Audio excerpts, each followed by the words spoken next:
எல்லாரும் என்னை விட்டு விலகிட்டாங்க, நான் தனிமையா இருக்கேன்.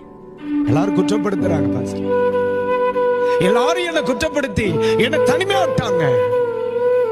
எனக்கு ஆதரவா இருப்பாங்கன்னு நான் நினைச்சவங்க எல்லாம் ரொம்ப தூரமா இருக்காங்க. என்ன நேசிப்பாங்கன்னு நான் நினைச்சவங்க எல்லாம் ரொம்ப தூரமா இருக்காங்க. கஷ்டப்படுகிற நேரத்துல ஒண்ணுங்களடான்னு சொல்லுவாங்கன்னு பார்த்தா அவங்க எல்லாம் கசாணியினால் அடிக்கிறாங்க. ஐயா, நான் தனிமையா நின்றுட்டு இருக்கிறேன்னு சொல்றீங்களா? 4 சுவற்றுக்குள்ள வெளி உலகத்தில் பார்க்க முடியல, அவமான அனுபவிச்ச 4 சுவற்றுக்குள்ள முடங்கி கிடக்கிறேன். கர்த்தருடைய ஆவியானவர் சொல்லுகிற தூக்கி இருக்கை தேவனை நோக்கி கூப்பிட்டு என் கைகளை அவருக்கு நேராக உயர்த்துகிறேன் என்று சொல்லுகிறேன். உனக்கு ஒரு வெற்றியை கர்த்தர் தருவார். ஆண்டவருக்கு முகம் சமூகத்திற்கு முன்னே அவருடைய கைகளை உயர்த்தி செவி, தேவன் உன்னை ஜெயிக்க பண்ணுவார். உன் கரம் உயர்ந்திருக்கிறது போல உன்னை கர்த்தர் உயர்ந்திருக்க பண்ணுவார்.